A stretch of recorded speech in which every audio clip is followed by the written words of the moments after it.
Ito naman po, ang mga travel records ninyong dalawa ni Sheila Leal Guo, showing you traveled at least 3 times together. Travel buddies kayo ni Sheila Guo.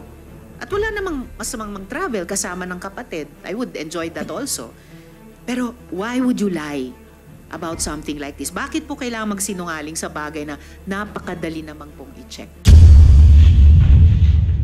Napakadali naman naming i-check. Kasi of public record, itong mga public documents na ito. Actually, lalo silang nadadamay sa inyong pag-iwas, sumagot, or pagbigay ng sagot na hindi pala totoo, kundi mga kasinungalingan. Ngayon, Mayor, sabi nyo, hindi nyo po kilala yung mga kapatid nyo. Actually, to be exact, sabi nyo, di kayo sigurado kung sila ay mga kamag-anak nyo. Do you still maintain this, Mayor? Your Honor, pakiulit po. Sabi nyo kasi sa akin noon, nung pinakita ko yung mga dokumento na nandun yung mga pangalan ni na Sheila L. Guo at Siemen L. Guo at isa pang dokumento na Sheila Leal Guo at Siemen Leal Guo, at tinanong ko sa inyo kung mga kapatid nyo sila, ang sabi nyo sa akin, hindi nyo sigurado kung kamag-anak nyo sila. Yan pa rin ba ang sinasabi nyo sa amin? After po ng Senate hearing po, Your Honor, nag-confirm po ako sa tatay ko, kapatid ko daw po sila. Kapatid nyo sila. Talagang kapatid nyo sila. At hindi lang po dahil sa birth certificate. Mamaya ipapakita po natin yan. So, ito na po. Ito pong lahat ng mga kumpanya ay magkakasama kayo ni na Sheila Guo at Siemen Guo.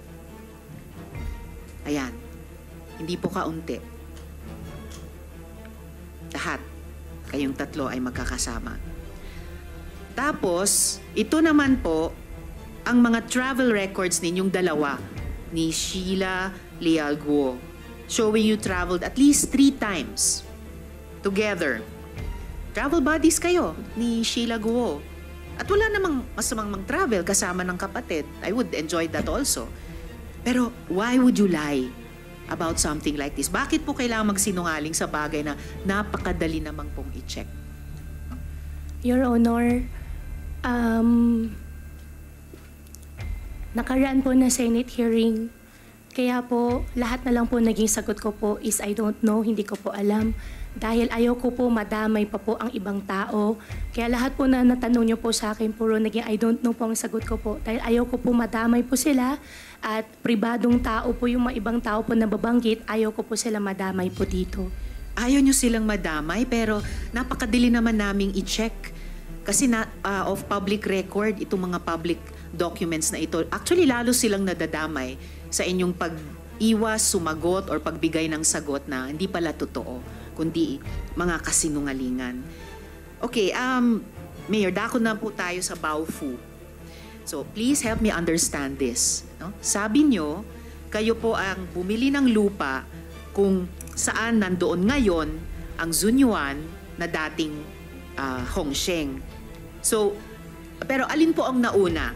Ang pag-incorporate ng Baofu o ang pagbili nyo ng lupa? Kasi sabi nyo po sa interview nyo, 2018 nyo binili yung lupa.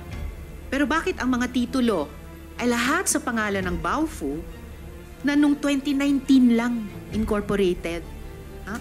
At ang deed of absolute sale sa lupa ay sa pagitan ng Baofu at ng mga private owners noon. So, ito po, isang example nga. Absolute deed of sale. Oh. Baofu, tapos yung dating private owner. So, ano ba alin ba ang nauna? Baofu ba o yung pagbili ng mga lupa?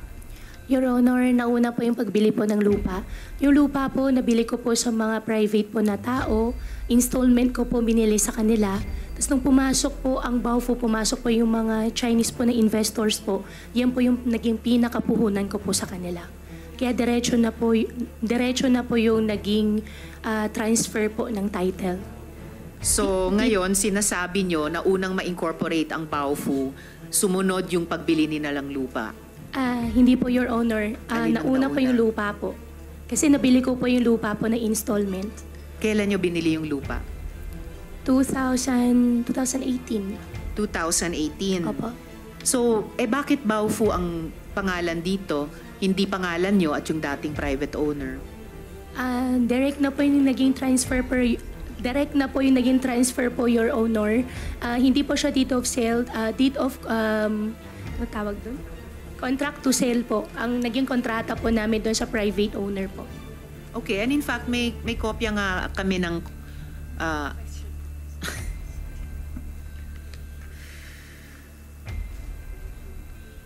may kopya ba kayo nung contracts to sell na nakasulat doon na Alice Guo ang buyer?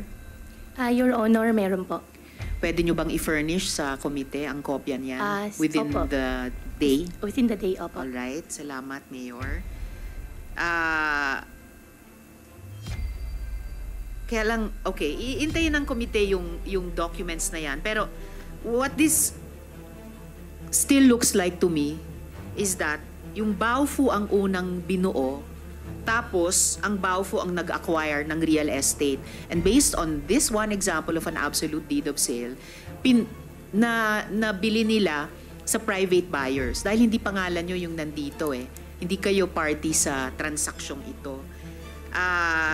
Hindi yung sinabi nyo nga na nagbebenta kayo ng baboy sa Clark, natalisod mo lang sila na mga may-ari ng restaurant, tapos sinabing parang, hey guys, ba't di nyo nalang gamitin yung lupa ko? Kasi parang yun po yung pinapalabas ninyo.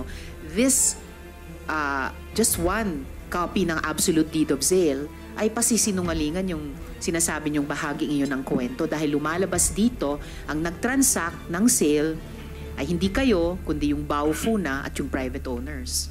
Your Honor, mag-provide po ako ng copy po sa inyo. Doon sa previous owner po, kung di po ako nagkakamali, mga Cruz po yata yung last name po nila. Meron po kami kontrata po na nakapangalan po sa akin. Conditional sale po kasi installment ko po binili yung lupa.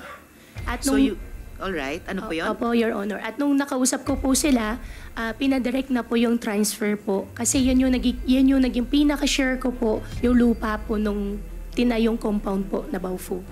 Naka-reflect ba sa contract to sell na isusumite nyo sa komite yung condition na sa deed of absolute sale, hindi na ang pangalan nyo ang lalabas, kundi yung Baofu at yung dating private owners? Meron po akong copy po noon, Your Honor. So, titignan po ng komite yan, i-expect po namin i-submit nyo sa amin within this day. Opo.